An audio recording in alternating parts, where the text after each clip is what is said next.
Good morning to all. Today, in this video, we start a topic name is operations on real numbers. देखो, हम लोग real number के बारे में पढ़ चुके हैं. रियल नंबर वो होते हैं जिसके अंदर रैशनल और इरेशनल नंबर दोनों ही इंक्लूड होते हैं. हमने रैशनल नंबर की आइडेंटिफिकेशन एंड रियल नंबर की आइडेंटिफिकेशन भी डिस्कस कर ली. अब ये बात आती है कि अगर आपको रैशनल नंबर और इरेशनल नंबर एक साथ कंबाइंड फॉर्म में दे दें, दैट इज़ वो किसी भी तरह से कंबाइंड हो सकता है, मतलब एडिशन, मल्टीप्लिकेशन, डिवाइड से, सब्ट्रैक्शन से, तब हम उसके ऊपर ये सब चीज़ें कैसे अप्लाई करेंगे. क्या एडिशन उसका भी सिंपल तरीके से होता है, क्योंकि सिंपल एडिशन मल्टीप्लिकेशन हम सबको आता है. ठीक है, अब हम ये देखेंगे कि अगर हमें ऐसा कोई नंबर दे दें जो एक रैशनल हो और दूसरा इरेशनल हो और उनका हमको एडिशन करना हो, तो हम कैसे करेंगे. देखो, अगर टू रियल नंबर है, टू रैशनल है, रूट टू इरेशनल है, इन दोनों का मल्टीप्लाई क्या हो जाएगा, 2√2 प्लस 5√3. ठीक है, आप ऐसा नहीं कर सकते कि आपने 5 और 2 7 कर दिए एंड √2 और √3 को पीछे लिख दिया. वो बिल्कुल गलत होगा. आपको क्या करना है, इसके लिए इरेशनल नंबर सेम होने चाहिए दोनों में. ठीक है, या फिर इससे आगे वाले नंबर से हमें कोई फ़र्क नहीं पड़ेगा. इसको हम एक साथ लिखते हैं, इसका एडिशन हमें करना है.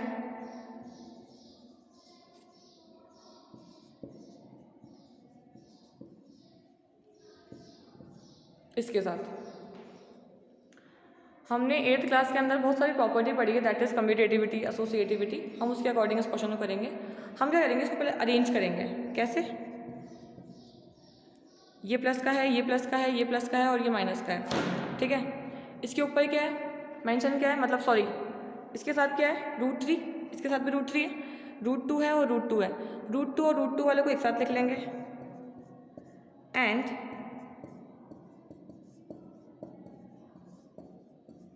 √3 और √3 वाले को एक साथ लिख लेंगे. अब क्या होगा, कॉमन क्या आ रहा है इनमें से, जब मैंने इन दोनों में से √2 कॉमन निकाला तो यहाँ से क्या बचा 2 एंड यहाँ से क्या बचा 1, क्योंकि कुछ भी नहीं बचा तो हम लोग 1 लिखते हैं. यहाँ से कॉमन क्या आ रहा है, सेम √3, 2 + 1, 5 - 3,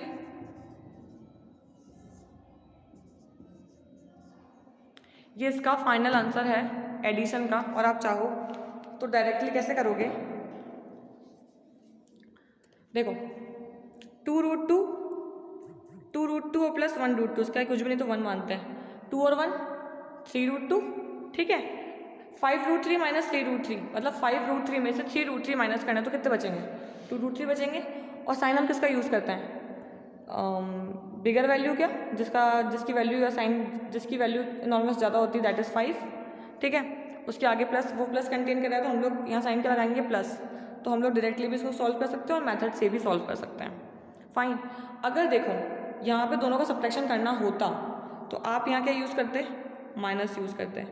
आप जब यहाँ माइनस यूज़ करते हैं तो ब्रैकेट के अंदर वाली वैल्यू के साइन ऑटोमेटिकली चेंज हो जाते हैं. अभी क्या हो जाता, अभी हो जाता माइनस का 5√3 एंड माइनस माइनस प्लस 3√3. अभी ऐसे हो जाता, तब ज़्यादा फर्क नहीं पड़ता, बस यहाँ पे साइन किसका आता, माइनस का आता. ठीक है, अब मल्टीप्लाई देखते हैं. क्या करना है मल्टीप्लाई के अंदर, 6√5 को 2√5 से मल्टीप्लाई करना है.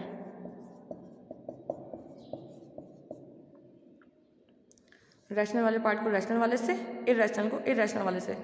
6 × 2 12. ध्यान रखना, अगर दो नंबर इरेशनल है, मतलब रूट में है और सेम नंबर है, दैट इज √5 और √5, आंसर क्या आएगा 5, क्योंकि रूट से रूट कैंसिल हो जाता है और आंसर आपको सेम मिलता है. कितना हो गया ये 60. और मान लो ये क्वेश्चन ऐसा होता, अब क्या होता, सेम 12, √5 और √3, √15. ठीक है, रूट वाला नंबर रूट से मल्टीप्लाई होता है और विदाउट रूट वाला विदाउट रूट से ही मल्टीप्लाई होता है. ये वाली बात आप ध्यान रखना, उसको एक साथ मल्टीप्लाई डिवाइड मत कर देना, आंसर गलत हो जाएगा. ठीक है,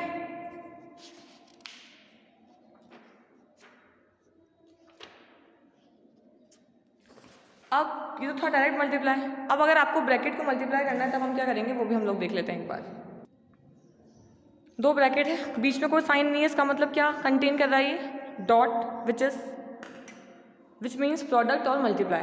अब क्या करना है आपको, इन दोनों ब्रैकेट्स को साथ में मल्टीप्लाई करना है। अब हम कैसे करेंगे इसको मल्टीप्लाई, देखो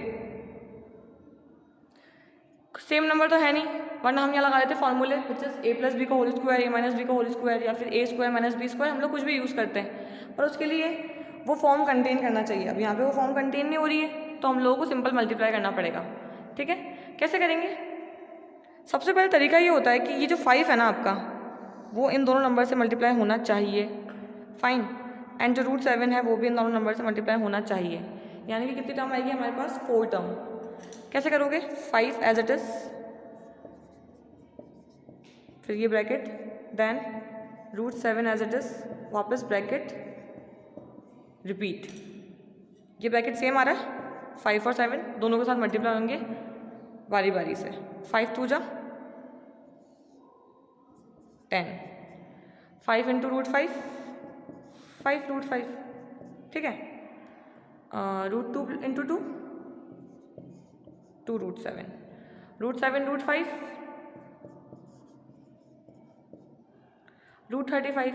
अब अगर यहाँ पे भी √5 होता तो हम उसको उसके साथ ऐड कर देते, बट चारों ही टर्म अलग अलग है तो हम हमारे आंसर को यहीं पे स्टॉप कर देंगे।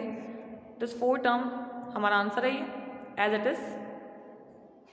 आई होप कि आपको समझ आया होगा हमने कैसे करा ये। एक और देखो, अब जो नेक्स्ट क्वेश्चन देखेंगे वो हम देखेंगे with the help of identity. देखो पहले वाले क्वेश्चन के अंदर सारे नंबर अलग अलग थे, 5 था, √7 था, ठीक है, कहीं से मैच नहीं हो रहे, फिर 2 था, √5 था, वो भी मैच नहीं हो रहा, लेकिन यहाँ पे √11 माइनस √7, ठीक है, फिर √11 प्लस √7, सिर्फ एक प्लस माइनस का फर्क है। तो अगर आप देखो तो ये कौन सी फॉर्म कंटेन कर रहा है, a minus B, a plus B, which is ऐसे ओपन होती है, तो उसका मतलब ये क्या हो सकता है, a² डायरेक्टली, रूट और रूट जब सॉल्व होते हैं तो सिंपल आता है ना, बताया था मैंने आपको थोड़ी देर पहले ही, एंड √7 और √7 7, तो हमारा आंसर क्या हो जाएगा, सॉरी 4। ये तो हुआ इस तरीके से जब आप डायरेक्टली आइडेंटिटी की हेल्प से करते हो। और अगर आपको एग्जाम में आइडेंटिटी नहीं याद आती है तब आप क्या करेंगे, सेम मेथड जो मैंने आपको सिखाया है कि पहले ये √11 इस √11 से, फिर ये इससे। अभी कैसे होगा देखो, √11 इंटू √11 11, फिर √11 और √7 √77, फिर माइनस का √7 और 11, 11 7 से 77, माइनस के आएंगे, एंड वापस माइनस का ही √7 और √7 7, प्लस माइनस माइनस 11 माइनस 7 4। दोनों ही केसेस के अंदर हमें आंसर क्या मिलेगा, सेम। तो ये मैटर नहीं करता कि आप कौन से मेथड से कर रहे हो, मेथड सही होना चाहिए, चाहे आप कोई सा ही मेथड लगाओ और आंसर सही होना चाहिए, ठीक है। अब देखो एक लास्ट चीज, rationalise, which is very important, क्योंकि वो आपकी क्लास 10 तक काम आएगा कि किसी भी चीज़ को रैशनलाइज क्यों करते हैं और कब करते हैं। इसको बोलते हैं रैशनलाइजेशन मेथड। देखो मैंने एक एग्जांपल लिया है 1/√2, फाइन। अब अगर 1/√2 है और मुझे उसको नंबर लाइन पे रिप्रेजेंट करना हुआ, या मुझे अपने क्वेश्चन के लिए आंसर चाहिए, तो मैथ्स में आप कभी भी डिनोमिनेटर वाले पार्ट को इरेशनल नंबर में नहीं छोड़ सकते, ठीक है।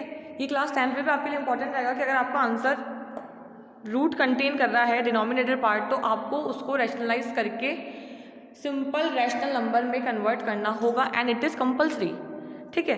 तो अब ये होगा कैसे, ये कौन सी फॉर्म है, P/Q की फॉर्म है ना, और ये क्या कंटेन कर रहा है, रूट कंटेन कर रहा है in the part of denominator, this is numerator denominator. आपको करना क्या होता है, जो डिनोमिनेटर आपका क्वेश्चन कंटेन कर रहा है ना, उसी डिनोमिनेटर से ऊपर नीचे मल्टीप्लाई करना होता है।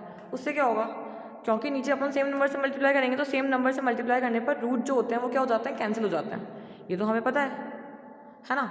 अभी कैसे होगा देखो, √2 1 √2, √2 इंटू √2 दैट इज 2, अब नीचे वाला पार्ट कैसा हो गया, सिंपल नंबर में हो गया, ठीक है। तो it is easy to locate on number line, it is half way to 0 and √2, क्योंकि इसकी नंबर क्या होता है, जैसे अगर आप 4 ले रहे हो, 4 का आधा कर रहे हो तो आधा कितना होता है 2, इसका मतलब ये किसका हाफ है, ये √2 का हाफ है। तो अगर आपको नंबर लाइन पे लोकेट करना है 0 और √2 के बीच में, तो आपको हाफ वे तो लोकेट करना है, क्योंकि हमारा नंबर क्या है, हमारा नंबर है √2/2, ठीक है। ये तो बात है सिंगल नंबर की।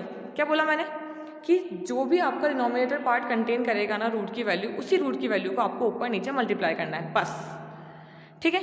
ये तो हुआ सिंगल वैल्यू के लिए। अब डबल वैल्यू देख लेते हैं एक बार, लाइक दिस एग्जाम्पल। डिनोमिनेटर वाले पार्ट में रूट है तो हमें रूट को हटाना पड़ेगा, और रूट हटाने के लिए हमारे पास सिर्फ एक ही मेथड है, दैट इज रैशनलाइजेशन।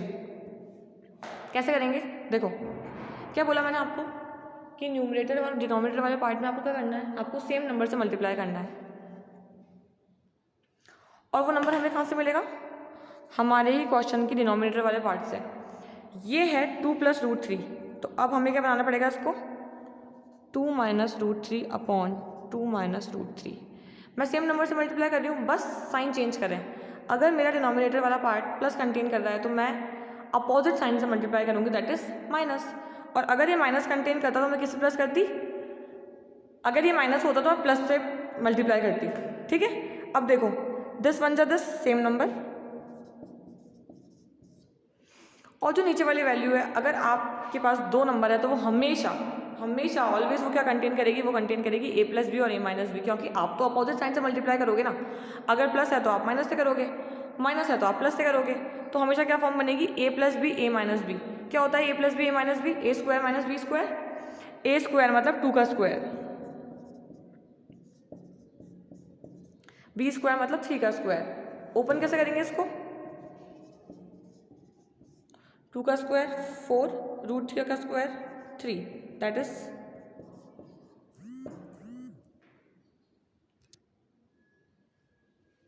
ये हमारा आंसर है।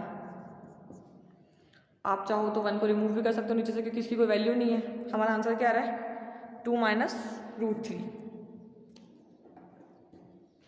अगर हमारे पास ऊपर कोई नंबर होता, यहाँ पे मान लो ये ऐसे होता स्टार्टिंग से ही 2, तब यहाँ पे क्या चलता, हमारा मल्टीप्लाई में बस 2 चलता, उससे क्वेश्चन में कोई फर्क नहीं पड़ता, नीचे वाली वैल्यू सेम रहती है।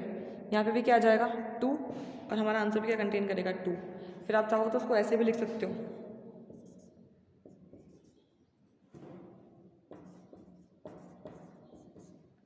ठीक है।